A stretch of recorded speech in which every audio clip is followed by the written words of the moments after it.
नमस्कार, देश की बात में हाजिर हैं और पहले बात कर्नाटक की, जहां चुनावी प्रचार उफान पर है।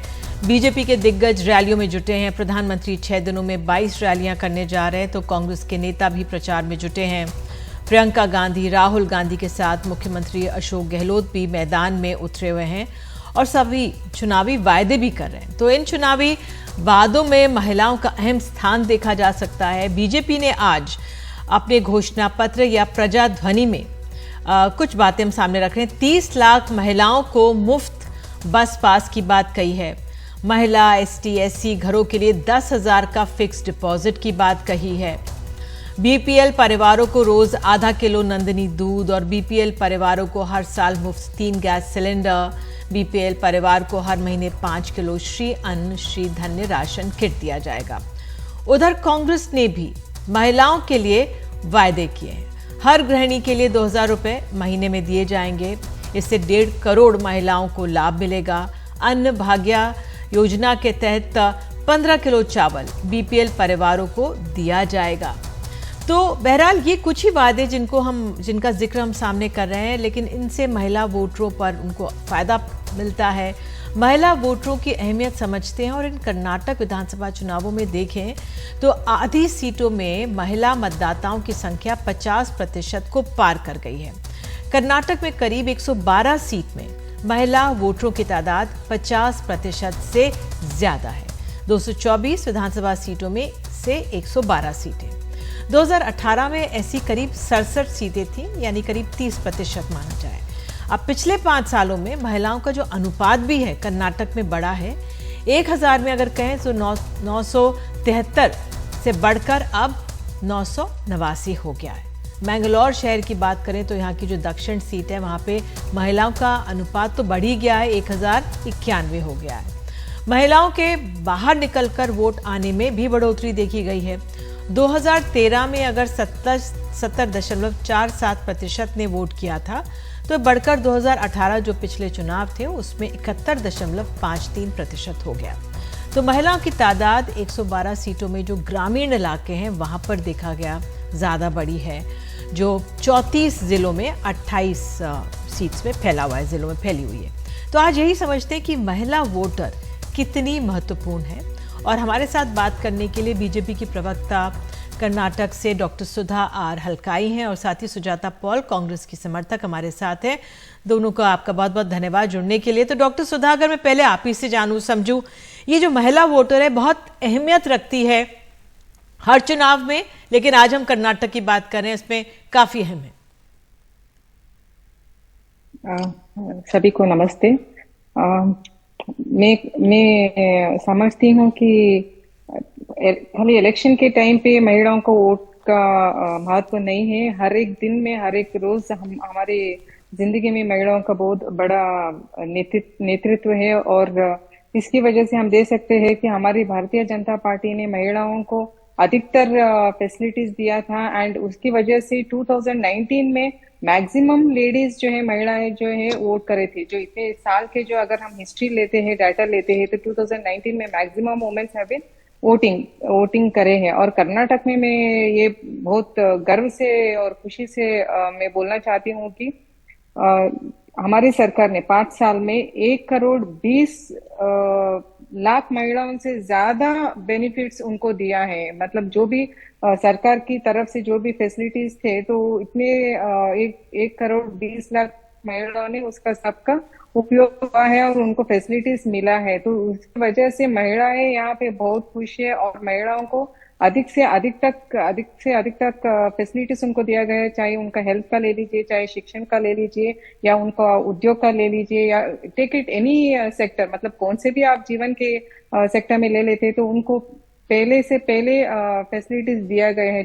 शौचालय को देख लीजिए, जल जीवन मिशन देख लीजिए, एलपीजी 38 lakhs एलपीजी कनेक्शन दिया गया है। तो ये मैं एक डॉक्टर हूँ, तो एक डॉक्टर होने की वजह से मैं बोल सकती हूँ कि एलपीजी गैस कनेक्शन देने की वजह से हमारे जो एयरबोर्न डिसीजेस है, जो लंग्स से डिसीजेस होता है, उससे हम ठीक है, बहुत सारे महिलाओं ठीक है, को, इतने सारे 38 लाख महिलाओं को उससे हम लोग बचा पाए हैं, and all the facilities have been given. ठीक है। आपका ये मजबूत दावा है कि आपका ये कहना है। अगर सुजाता मैं आपके पास आऊं, कांग्रेस ने भी कहा है कि सीधे जो हर गृहिणी है, हाउस वाइफ है, उसको 2,000 रुपये महीना दिया जाएगा, तो एक तरह से जो महिला वोटर है वो कांग्रेस के लिए भी बहुत अहम है।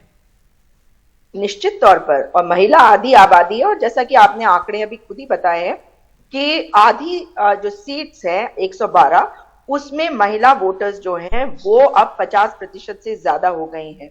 और महिलाएं जो हैं, और कर्नाटका जैसे राज्य में जहां पर लिटरेसी रेट बहुत हाई है, महिलाएं बहुत समझदार हैं, लेकिन इस वक्त वे त्रस्त है। और किस चीज से त्रस्त है? वे महंगाई से त्रस्त है, वो उनके बच्चों को नौकरियां नहीं मिल रही, वो पढ़े लिखे हैं और उनको नौकरियां नहीं मिलती, तो इन सब चीजों से वो परेशान है। अभी मैंने सुना था 38 लाख एलपीजी सिलेंडर्स के बारे में, तो जो 400 का सिलेंडर होता था 1120 का हो चुका है कर्नाटका में। तो वहां पर एक दिक्कत आती है कि पैसे नहीं है तो आप खरीदेंगी कैसे। इसलिए ये खाली खोखली बातें रह गई हैं। इसी कारण से जो हम अपनी गारंटीज लाए हैं, अगर आप देखें तो वो गारंटीज दरअसल महिलाओं को देखकर ही बनाई गई है। उसमें आप गृह लक्ष्मी, जिसके बारे में आप बता रही थी कि 2,000 रुपए प्रति माह महिलाओं को दिया जाएगा, गृह ज्योति है, 200 यूनिट बिजली दिया जाएगा।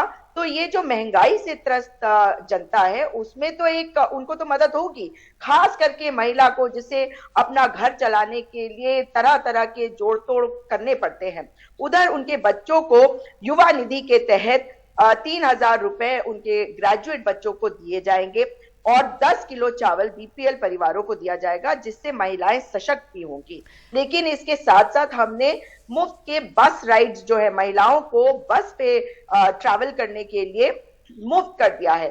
तो महिलाओं को सशक्त करने के लिए सबसे पहला कदम होता है कि आर्थिक रूप से वे मजबूत हो। तो आर्थिक रूप से मदद करने के लिए हम ये योजनाओं को ला रहे हैं, और आगे भी और योजनाएं आती रहेंगी, क्योंकि महिला सशक्तिकरण हमेशा से कांग्रेस के लिए बहुत महत्वपूर्ण रहा है। बिल्कुल। अब इसमें डॉक्टर सुधा एक सवाल ये उठता है, जो फ्री बीज को लेकर हम सब जानते हैं कि बीजेपी ने आलोचना की है कि भाई फ्री बीज नहीं दी जानी चाहिए, लेकिन अगर हम चुनावी वायदे देखें, बीजेपी कांग्रेस के देखें, तो उसमें वो फ्री बीज की तरह से आप देखिए, मुफ्त में गैस सिलेंडर की बात की जा रही है, त्योहारों में गैस सिलेंडर फ्री की बात की जा रही है। तो जो ये फ्री बीज हैं, तो ये तो चुनावों के दौरान फिर ये कहा जा सकता है कि भाई पार्टियां इसी को बढ़ावा देती हैं। आपने बहुत अच्छा प्रश्न पूछा है। पहले तो मैं हमारे कांग्रेस की स्पोक्स पर्सन का जवाब देना चाहती हूँ कि अभी जो इन्होंने कहा है कि अगले इलेक्शन में अगर ये लोग जीत के आए तो 1 करोड़ से ज्यादा महिलाओं को ये सब उपलब्धियां देंगे। तो मैं ये पूछना चाहती हूँ कि ऑलमोस्ट 50 ईयर से ये लोग कर्नाटका में सत्ता में रहे हैं, तो 50 ईयर्स में इन लोगों को क्यों समझ में नहीं आया कि जब इतने सारे महिलाएं शौचालय को बाहर एक खुली हवा में जाते हैं तो उनपे क्या बीती होगी। तो उनके लिए क्यों शौचालय बनने का इन लोगों के दिमाग में नहीं आया? क्यों इनके दिमाग में नहीं आया कि ये लड़कियां, औरतें जो है पानी भरने के लिए किलोमीटर एक ये भरने के लिए कितने किलोमीटर तक जाते हैं पानी लेके आने के लिए? क्यों उनको नहीं लगा कि इनको प्योर ड्रिंकिंग वाटर की फैसिलिटी इनको देना चाहिए? क्यों इनको नहीं लगा कि इनके लिए एक घर बनना चाहिए? सुजाता का रिप्लाई ले लेते हैं। सुजाता जल्दी से रिप्लाई कीजिए। ये फ्री बीज वाली बात आपको भी सबको याद आ रही? जी मैं और मैं फ्री बीज के बारे में आप पूछें तो मैं उसका भी रिप्लाई दे देती हूँ। हम लोगों ने जो भी दिया है वो बिलो पॉवर्टी लाइन, ठीक है, बिलो पॉवर्टी लाइन दिया। जी देखिए, जब हम बात करते हैं भारत देश की, तो भारत देश आजाद हुआ था 1947 में, और उस समय हमारे देश में एक नीडल भी नहीं बनता था मैडम। और उसके बाद धीरे धीरे देश तरक्की करता गया, और देश जो है आज, कर्नाटका जो है देश में ऐसे स्थान पे पहुंचा है जहां पूरा देश क्या, पूरी दुनिया देखती है कर्नाटका की तरफ। तो ये 2014 के बाद या 2018 के बाद ही कर्नाटका का उत्थान नहीं हुआ, पहली बात। दूसरी बात, हर चीज में धीरे धीरे करके हम आगे बढ़े, तभी हमने आपको देश को ऐसी स्थिति में दिया जहां पे आप देश को आगे बढ़ा सकते थे, राज्य को आगे बढ़ा सकते थे। मगर आप जब राज्य में आए हैं तो आपने राज्य को केवल जो घूसखोरी वाली सरकार दी है, एक पेसीएम दिया है, और आज जो प्रधानमंत्री जी है उनको कमान संभालनी इसलिए पड़ रही है क्योंकि आपके पास नेतृत्व नहीं है। आप बता दीजिए कि आपके नेताओं में से, आप तो चेहरों पे चुनाव लड़ते हैं, कौन सा चेहरा है जिसको लेकर आप कह सकते हैं कि वो मुख्यमंत्री बनेंगे? कभी नहीं कह पाएंगे। आप पहले बहुत कहते थे, वो कोई राजनीतिक दल नहीं कहता, लेकिन जो फ्रीबीज की बात है मैं उस पर कहना चाहती हूँ जी, मैं उसी पे आ रही हूँ। जब हम बात करते हैं भारत देश की, तो भारत देश का संविधान कहता है कि हम एक कल्याणकारी राज्य है, और जो सबसे गरीब, सबसे कमजोर तबका होता है, जब तक हम उस तबके को मजबूत ना करें तब तक देश आगे नहीं बढ़ सकता, प्रगति नहीं हो सकती। इसी कारण से जो तबका भी, कहीं कोई भी समाज, कोई भी कम्युनिटी हो, अगर हम उनका उत्थान चाहते हैं तो उनको एजुकेशन बेहतर देने की जरूरत है, उनके लिए आर्थिक जो सुविधाएं हैं वो देने की जरूरत है। इसलिए इनको आप अगर फ्री बीज कहेंगे तो ये गलत हो जाएगा। मगर अब देखिए, मैं भाजपा की बात करूं तो ये फ्री सिलेंडर अब क्यों कह रहे हैं? क्योंकि ये जानते हैं कि इनकी उज्ज्वला गैस योजना फेल है, ये जानते हैं कि महिलाएं 1120 रुपए का सिलेंडर नहीं ले सकती हैं। तो इसका मतलब है ये जानते सब कुछ है पर कर कुछ नहीं कर सकते, क्योंकि ये संघीय ढांचे पे विश्वास नहीं करने वाली पार्टी के तहत कर्नाटका की भाजपा आज काम कर रही है। और इसी कारण चलिए आप दोनों जुड़े, बिल्कुल सुजाता आपने अपनी बात रखी, डॉक्टर सुधा आपने अपनी बात रखी, लेकिन ये आप दोनों मान रहे हैं कि जो महिलाएं हैं वो कमजोर वर्ग एक तरह से है, उनको सक्षम करने के लिए तमाम वायदे राजनीतिक दल कर रहे हैं। बहरहाल आप दोनों जुड़े, कर्नाटक के चुनावों का ये पहलू था ऑलरेडी, आप दोनों जुड़े, इसके लिए बहुत बहुत धन्यवाद। हम लोगों ने किया है जी जी, बहुत बहुत धन्यवाद। तो आइए आगे बढ़ते हैं और अब जो चुनावी प्रचार है उसका रुख कर लेते हैं। कर्नाटक में चुनावों की तारीख नजदीक आने के साथ आप देख सकते हैं चुनावी प्रचार तेजी में है। तुमकुरू में जहां गृह मंत्री अमित शाह ने रोड शो किया, वहीं कांग्रेस नेता राहुल गांधी रैली करते नजर आए। कर्नाटक में 10 मई को वोट डाले जाने हैं, जबकि नतीजे 13 तारीख को आएंगे। आपने बीजेपी की सरकार नहीं चुनी। कर्नाटक के लिए ढेर सारा काम किया है। हमने 4% मुस्लिम रिजर्वेशन, 4% मुस्लिम रिजर्वेशन खत्म कर वोकलिगा, लिंगायत, एससी और एसटी का रिजर्वेशन बढ़ाया है। अगर कांग्रेस पार्टी आई तो ये सारा रिजर्वेशन लेकर फिर से मुस्लिम रिजर्वेशन लाएगी। मुझे बताओ, आप 4% मुस्लिम रिजर्वेशन चाहते हो क्या? थोड़ा जोर से बोलो, चाहते हो क्या? किसानों के लिए हम कृषि निधि स्कीम ला रहे हैं। 1.5 लाख करोड़ रुपए 5 साल में हम किसानों को देंगे। बजट में से 30,000 करोड़ रुपए हर साल किसानों के लिए जाएगा।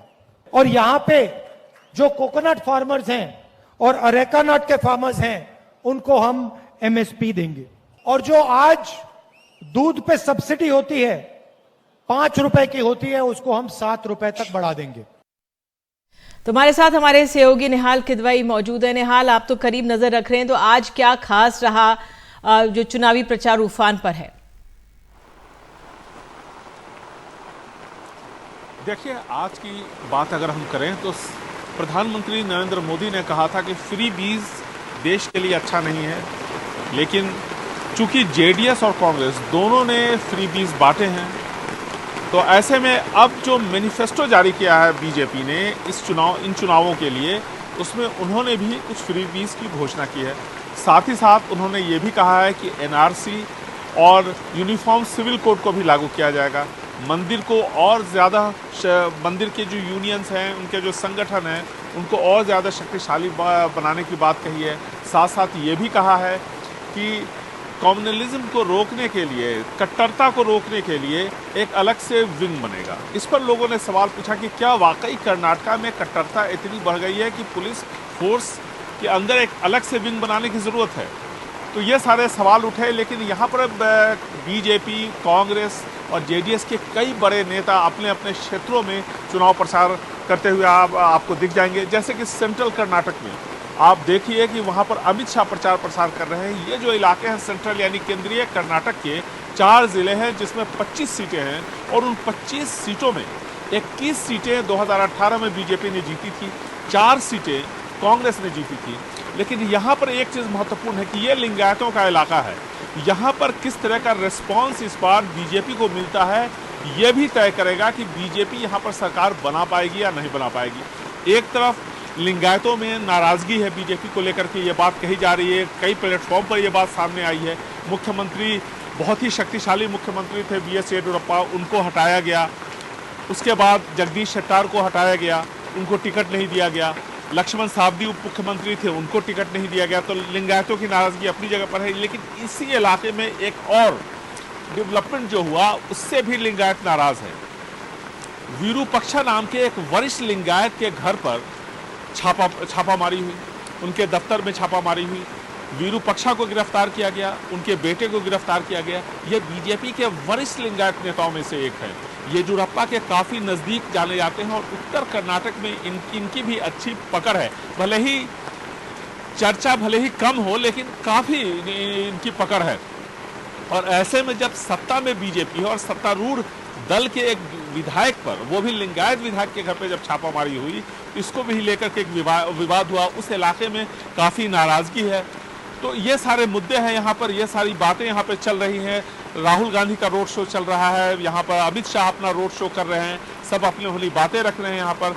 अब देखना है कि लोगों तक कौन अपनी बात को ज़्यादा प्रभावशाली तरीके से पहुँचा पाता है और लोग किसकी तरफ, वोटर्स ज़्यादा उनका रुझान होता है। बिल्कुल, बहुत बहुत धन्यवाद निहाल इस तमाम आकलन के लिए। तो बीजेपी का प्रजाध्वनि आज जारी हो गया, कांग्रेस थोड़े थोड़े रोज़ कुछ घोषणाएं कर रही है और बताया जा रहा है घोषणा पत्र जो होता है, ऑफिशियल जो डॉक्यूमेंट है, वो कल आएगा।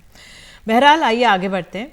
यूपी निकाय चुनाव में बीजेपी और समाजवादी पार्टी ने पूरी ताकत लगा दी है। आज मुरादाबाद में मुख्यमंत्री योगी आदित्यनाथ ने समाजवादी पार्टी की पिछली सरकार पर जमकर वार किया। उन्होंने कहा कि 2017 में पहले प्रदेश में कानून व्यवस्था पूरी तरह से चरमरा गई थी, माफियाओं का राज चल रहा था, साथ ही शहर कूड़े का ढेर बने हुए थे। लेकिन बीजेपी की सरकार आने पर कानून व्यवस्था पटरी पर आई है और युवाओं के हाथ में तमंचे नहीं, टैबलेट हैं। और इससे पहले कल संत कबीर नगर में अखिलेश यादव ने एक रैली में बीजेपी पर जमकर वार किया था। उन्होंने कहा था कि डबल इंजन की सरकार के दोनों इंजन आपस में टकरा रहे हैं।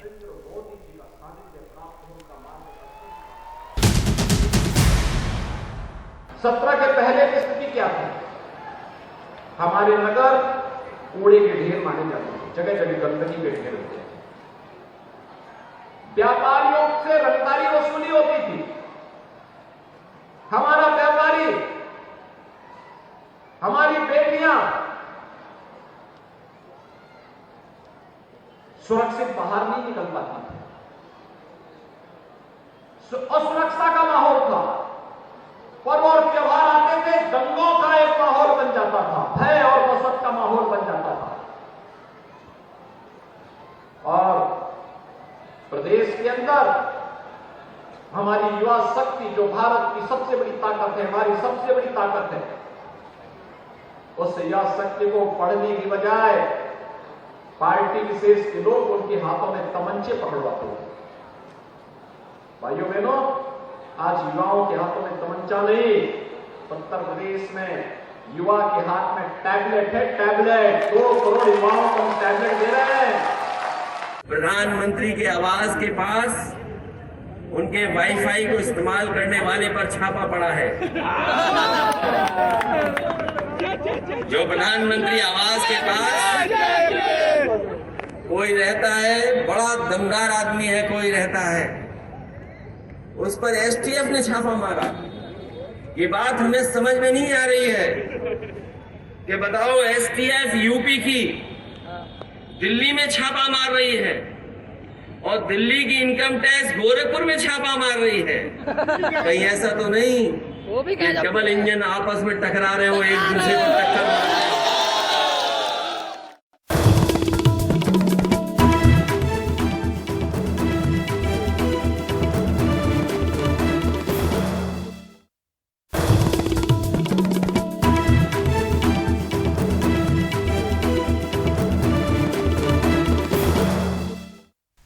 7 महिला पहलवानों के साथ यौन शोषण के मामले में दिल्ली पुलिस आरोपी बृजभूषण शरण से अभी तक पूछताछ नहीं की है और ना ही उनके खिलाफ कोई कार्रवाई की है। दिल्ली पुलिस इस मामले में कुछ भी बोलने से बच रही है।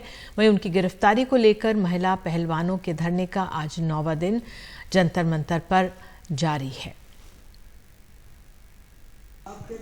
जंतर मंतर पर महिला पहलवानों का धरना 9वें दिन भी जारी है। आपको तन से, मन से और धन से समर्थन होगा। पहलवानों का समर्थन करने के लिए खाप पंचायतों, विपक्षी पार्टियों और किसान संगठनों से जुड़े लोग लगातार पहुंच रहे हैं। सोमवार को कांग्रेस नेता नवजोत सिंह सिद्धू और हरीश रावत भी पहुंचे। सबसे पहली बात,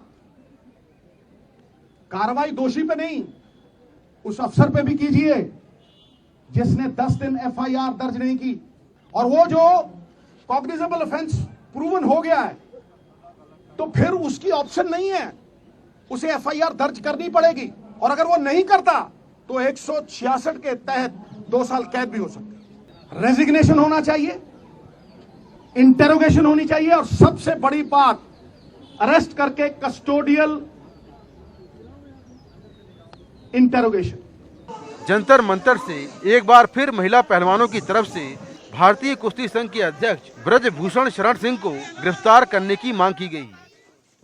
दिल्ली पुलिस बृजभूषण शरण सिंह की गिरफ्तारी को लेकर खामोश है, लेकिन एनडीटीवी को सूत्रों से जानकारी मिली है कि दिल्ली पुलिस फिलहाल बृजभूषण शरण सिंह को गिरफ्तार करने की योजना नहीं है। सूत्रों के मुताबिक इसकी वजह यह है कि जो आरोप लगाए गए हैं वो काफी पुराने हैं। इनमें 2012 से लेकर 2022 तक की घटनाओं का जिक्र है। पुलिस पहले महिला पहलवानों के बयान दर्ज करेगी, फिर सीआरपीसी 164 के तहत उनके बयान कोर्ट में दर्ज कराएगी। घटनाओं के वक्त पीड़ितों और आरोपी की लोकेशन की जांच होगी। पीड़ितों और आरोपी के कॉल रिकॉर्ड्स और मैसेज की जांच होगी। पुलिस सूत्रों के मुताबिक जांच के बाद सबूत मिलने पर ही आगे की कार्रवाई होगी। बृजभूषण शरण सिंह ने कहा कि उनके पास पहलवान बजरंग पुनिया का ऑडियो है, वो उन्होंने खेल मंत्रालय की जांच कमेटी को सौंपा है। उनके पास बेगुनाही के सबूत हैं। जो हो रहा है वो कांग्रेस की साजिश है।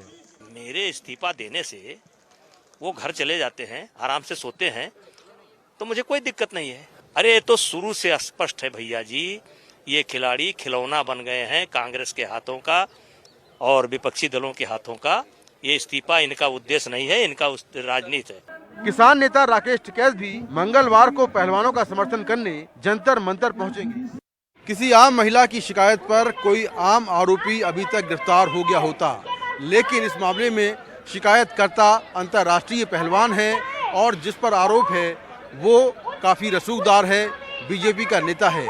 इसलिए सवाल ये है कि क्या जांच की दिशा दिल्ली पुलिस ही तय कर रही है या फिर कोई और। नई दिल्ली से कैमरामैन मोहम्मद मुसलिन के साथ मैं मुकेश सिंह सेंगर, एनडीटीवी इंडिया।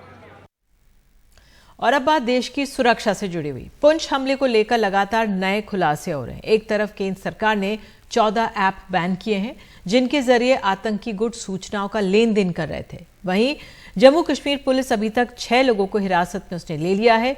खुद डीजीपी का कहना है कि जो गोला बारूद हमले में इस्तेमाल हुआ वो पाकिस्तान से आया था। पुंछ हमले की इन तस्वीरों ने दिल्ली को G20 की सुरक्षा को दोबारा रिव्यू करने के लिए मजबूर कर दिया। इस महीने के चौथे हफ्ते यानी 22 मई को G20 की मीटिंग श्रीनगर में होने जा रही है। पुंछ हमले की जांच में पाकिस्तान लिंक सामने आ गया है।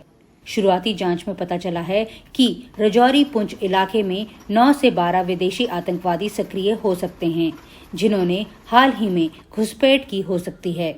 रजौरी जिले के दरहल इलाके में चल रहे तलाशी अभियान का जायजा लेने खुद डीजीपी दिलबाग सिंह वहां पहुंचे।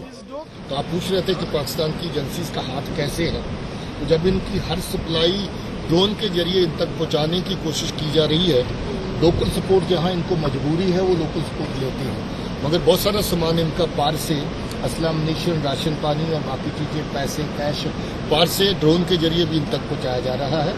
तो पाकिस्तान की एजेंसीज इसमें पूरी तरह इन्वॉल्व है और कौन कौन लोग इन्वॉल्व हैं उनका हमारे पास डाटा है। अभी तक पुंछ आतंकवादी हमले के सिलसिले में 225 से ज्यादा लोगों से पूछताछ की जा चुकी है। जम्मू में पूछताछ के लिए हिरासत में लिए गए 6 लोगों में से एक सरकारी कर्मचारी और एक मौलवी शामिल है। ये कार्रवाई पुलिस ने एजेंसियों द्वारा साझा किए गए खुफिया इनपुट के आधार पर की है। डीजीपी दिलबाग सिंह के मुताबिक आरोपियों में से एक की पहचान निसार अहमद के रूप में हुई है, जिसने कबूल किया है कि वो और उसका परिवार हमले में शामिल थे। ये लोग पिछले 2 से 3 महीनों से आतंकवादियों की मदद कर रहे थे। हमले के लिए पाकिस्तान से भेजा गया गोला बारूद और ग्रेनेड भी इन लोगों ने ही दिया था। उधर भारत सरकार ने 14 मोबाइल ऐप्स को बैन कर दिया है, जिनका इस्तेमाल आतंकवादी पाकिस्तान में जम्मू कश्मीर की गुप्त जानकारियां भेजने के लिए कर रहे थे। ऐप्स का उपयोग आतंकी अपने समर्थकों और ऑन ग्राउंड वर्कर्स से संवाद करने के लिए कर रहे थे। इस महीने के अंत में श्रीनगर में G20 मीटिंग होने वाली है। उसे लेकर लगातार जो है सिक्योरिटी रिव्यू न सिर्फ जम्मू कश्मीर में चल रहा है, बल्कि केंद्रीय गृह मंत्रालय में भी चल रहा है। जानकारी अब ये मिल रही है कि एक उच्च स्तरीय जो डेलीगेशन है होम मिनिस्ट्री से, वो जल्द ही श्रीनगर जाएगा ताकि वो वहां पर जाकर एक बार फिर से G20 की सिक्योरिटी को रिव्यू कर सके। नई दिल्ली से Neeta Sharma, India TV India के लिए। फर्जी कॉल्स और एसएमएस को बाय बाय करने का समय आ गया है, क्योंकि इसके लिए टीआरआई ने कमर कस ली है। ज्यादा जानकारी दे रही है हमारी सहयोगी साक्षी बजाज। स्पैम कॉल्स और एसएमएसेस को जो है अब हम अलविदा बोल सकते हैं। जी हाँ, आप और मेरे जैसे जो कस्टमर्स हैं, अब हम जो स्पैम कॉल्स और जो एसएमएसेस जो हैं, जो कि अननोन नंबर से आते थे, जो हमें परेशान करते थे, उसको अब हम अभी के लिए अलविदा कह सकते हैं। ऐसा क्यों? ऐसा इसीलिए कि जो इंडिया की टेलीकॉम रेगुलेटरी बॉडी है, उन्होंने जो है टेलीकॉम कंपनीज के साथ काफ़ी सारी मीटिंग्स की हैं और इस दौरान उन्होंने एक फैसला अब जो है आज से हम उम्मीद करते हैं कि ये इम्प्लीमेंट होगा और हम जैसे कस्टमर्स को एक राहत मिलेगी। तो ये फैसला क्या है? ये फैसला ये है कि जो एआई है, यानी कि आर्टिफिशियल इंटेलिजेंस, उसे बोला गया है कंपनीज को, टेलीकॉम कंपनीज को बोला गया है और मैंडेट दिया गया है कि एआई को यूज़ करें और जो है ऑटोमेटिकली जो एसएमएस सर्विसेज थी या जो कॉल की सर्विसेज थी, फेक कॉल की, उनको जो है ऑटोमेटिकली एआई से ये फिल्टर हो जाएं और अभी आपके और मेरे तक ये कॉल्स और ये मैसेजेस ना आ पाए। तो ये एक फ्रेश उम्मीद है कि अब से हमें फेक कॉल्स से और यहाँ की एसएमएस से छुटकारा मिल जाएगा।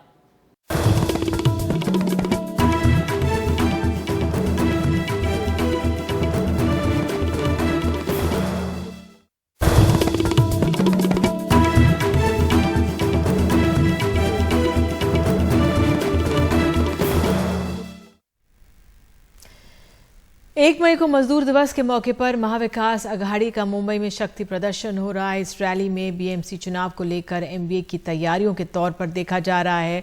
राज्य में अजीत पवार को लेकर चल रही तमाम अटकलों के बीच आज की रैली को ये अहम है और एमबीए ने आज की रैली का नाम वज्र मूठ रैली दिया है।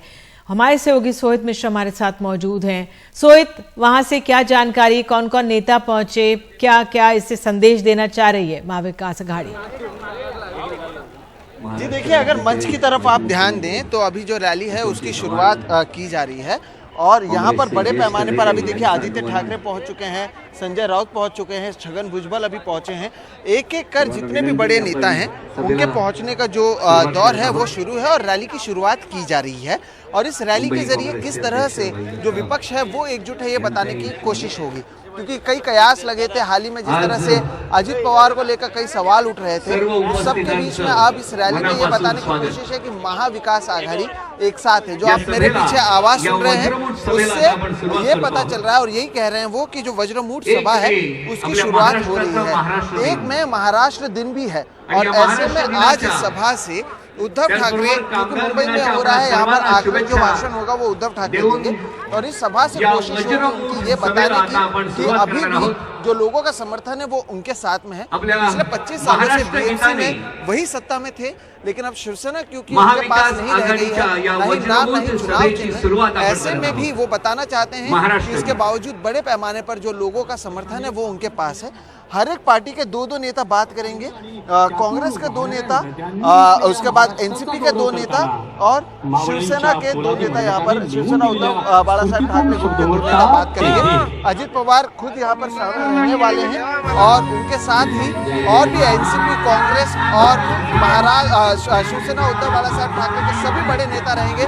भीड़ की अगर बात करें, बड़े पैमाने पर यहाँ पर भीड़ आई हुई है और कोशिश यही है बताने की कि जो लोगों का समर्थन है वो उनके साथ है। आप जो मेरे पीछे गीत सुन रहे हैं वो महाराष्ट्र की गीत है और उसके जरिए अब ये जो सभा है उसकी शुरुआत हो रही है और इस गीत के जरिए यही जो बीएमसी चुनाव होने वाले हैं उससे पहले बताने की कोशिश है कि किस तरह से लोगों का समर्थन महाविकास आघाड़ी के पास है। ये दृश्य आप देखिए और ये दृश्य कहीं ना कहीं महाविकास आघाड़ी दिखाना भी चाहती है कि बड़े पैमाने पर जो भीड़ है वो उनके साथ मौजूद है और यही आज जब उद्धव ठाकरे बात करेंगे वो आखिरी वक्ता होंगे और इसके जरिए वो बताने की कोशिश करेंगे।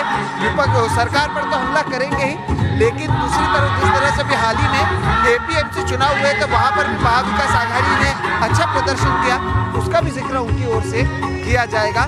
तो इसलिए ये जो रैली है, जो 7 रैलियां होंगी उसमें ये तीसरी रैली है जो मुंबई में हो रही है, काफी महत्वपूर्ण है अगर महाविकास आघाड़ी की बात करें तो। बहुत बहुत धन्यवाद। हम देख सकते हैं किस तरह से शक्ति प्रदर्शन मुंबई के बांद्रा कुर्ला कॉम्प्लेक्स में आयोजित हो रहा है और वज्रमूठ ये रैली है महाविकास आघाड़ी की महाराष्ट्र में मुंबई। तो इस खबर पर हम आगे भी जाते रहेंगे और आइए बात करते हैं अब दिल्ली की। दिल्ली में 14वीं सदी का एक किला है तुगलकाबाद किला।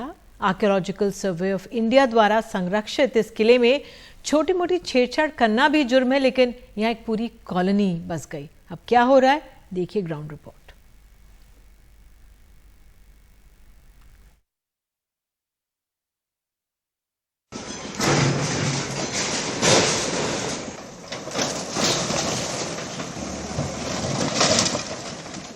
दिल्ली के ऐतिहासिक तुगलकाबाद किले के अंदर बीते 2 दिनों से ये बुलडोजर यूं ही चल रहे हैं और हजारों लोगों से उनका आशियाना छीन रहे हैं।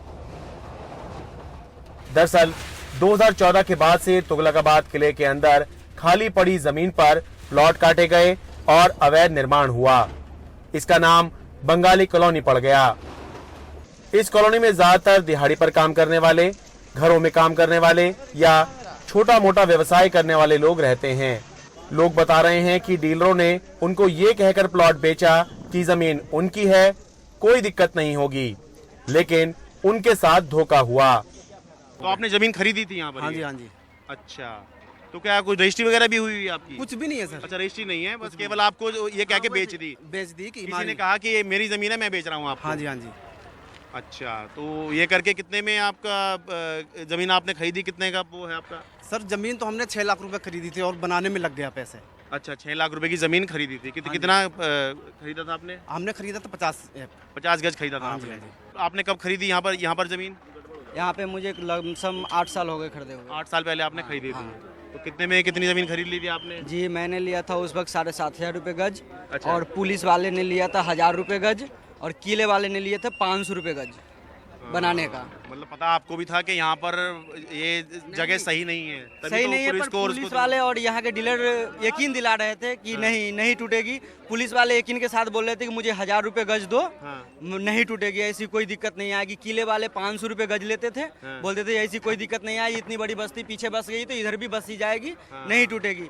5 साल हो गए हमने लिया। जब लिए थे तब उस टाइम हमको क्या बोले थे कि तुम्हें कोई डर नहीं, देखो सब लोगों ने ले लिया, अब पक्का करके घर बनाओ, तुम्हें कोई नहीं हटा सकता। आनंद ने मेरे को डबल रुपया लिया, एक बार लिया 2.5 लाख, फिर लिया 2.5 लाख। आनंद ने ले लेके मेरे को दिलासा देके फिर यहाँ पे पहले सबसे पहले मेरे को घर बनवाया, पक्का करके घर बनाओ, नहीं तोड़ेगा।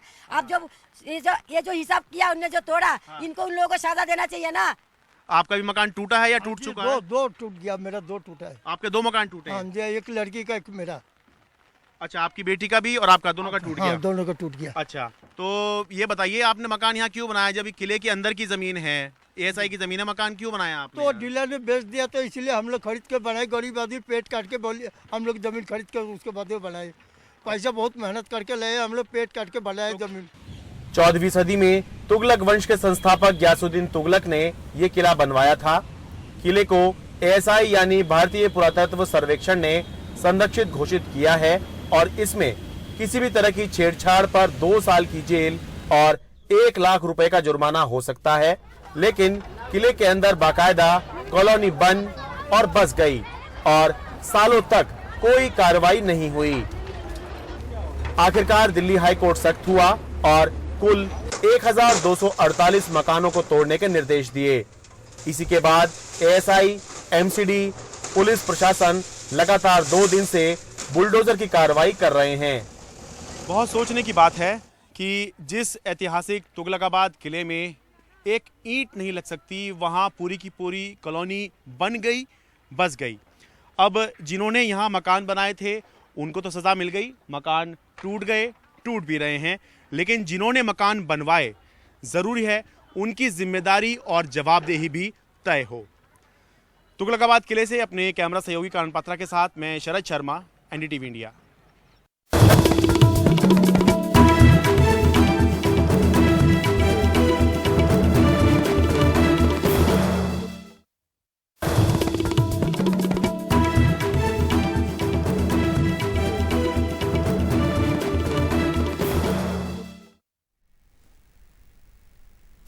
बात क्रिकेट की। इस बार के आईपीएल में कुछ कम नाम वाले खिलाड़ियों ने अलग छाप छोड़ी है। उत्तर प्रदेश के भदोही जिले के रहने वाले यशस्वी जायसवाल भी ऐसे खिलाड़ियों में शुमार हैं। राजस्थान रॉयल्स के इस खिलाड़ी ने रविवार को मुंबई इंडियंस के खिलाफ तूफानी शतक जड़ा। कुछ दिन पहले यशस्वी ने चेन्नई के खिलाफ 42 गेंदों में 77 रन के आतिशी पारी खेली थी और मुंबई में संघर्ष के दिनों में यशस्वी ने क्रिकेट खेलने के लिए तबेले में काम किया और सड़क पर पानी पूरी भी बेची थी। मेरे पापा भी बोले, बेटा कुछ अगर करना है, तेरे को बनना है, खेलना है बड़ा क्रिकेट, तो रह अकेले। अकेले पड़ जाते हो सर, अकेले रहना इतना आसान नहीं है। तकलीफ तो होती थी, याद भी आती थी बहुत, पर लेकिन मैं यही बोला था मम्मी पापा को कि कुछ पाने के लिए बहुत कुछ खोना पड़ता है। यहाँ पे आया, पापा अपने चाचा मतलब उनके भाई के यहाँ रह रहे थे, मैं भी कुछ दिन रहा और उसके बाद मैं सोचा कि वहाँ भी मैं उनके ऊपर बोझ बनूँ, इससे अच्छा मैं कहीं और जाके रहता हूँ। तो मैं चाचा को बोला तो उन्होंने एक श्याम डेयरी था तो उन्होंने वहाँ पे करवा दिया मेरा रहने का। प्रैक्टिस तो करता था पर काम उतना हो नहीं पाता था, तो एक दिन अचानक से ऐसे निकाल दिया। जी मैं बोला, देख मेरे पास भी रूम तो नहीं है, मैं यहाँ रहता हूँ, ग्राउंड पे काम करता हूँ, तू भी मेरे साथ में रह, खा पी और अपनी हेल्प कर। रात को क्या होता था कि अभी रात को एक अंकल बोले कि चल यार मोंटी अभी तू इतना कर रहे है तो मेरा भी थोड़ा हेल्प कर दे, मेरा भी काम हो जाएगा। तो मैं रात को जाता था, पानी पूरी बेचता था। एक दिन ऐसा हुआ, मैं जिन लड़कों के साथ खेलता था वो पानी पूरी के शॉप पे आ गए, वो मुझे देख रहे थे, मुझे बहुत बुरा लगा और मैं भाग गया वहाँ से। तभी ऐसा सिचुएशन हो गया था, मैं थक गया था एकदम। 2020 में यशस्वी का यश पूरी दुनिया में फैल गया जब राजस्थान रॉयल्स ने उन्हें 3.25 करोड़ रुपए में खरीदा।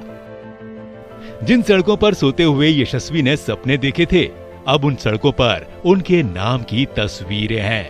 अगर मैं जाता हूं तो मैं वही कोशिश करता हूं कि मैं अच्छा करूं, बस अपने टीम के लिए, अपना जो मेहनत करता हूं रोज उसके लिए, वही मेरा है। और of course I am really working to play for India and that's my dream to play for India. Then I am just chasing my dream I think.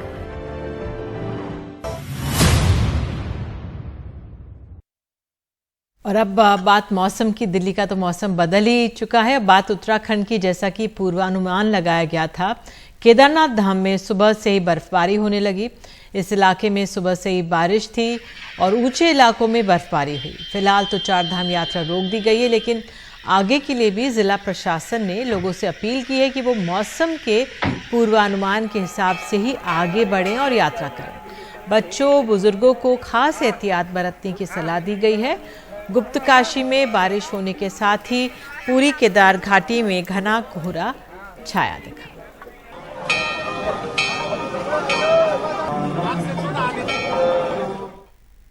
और इसी के साथ देश की बात में आज के लिए इतना ही। नमस्कार।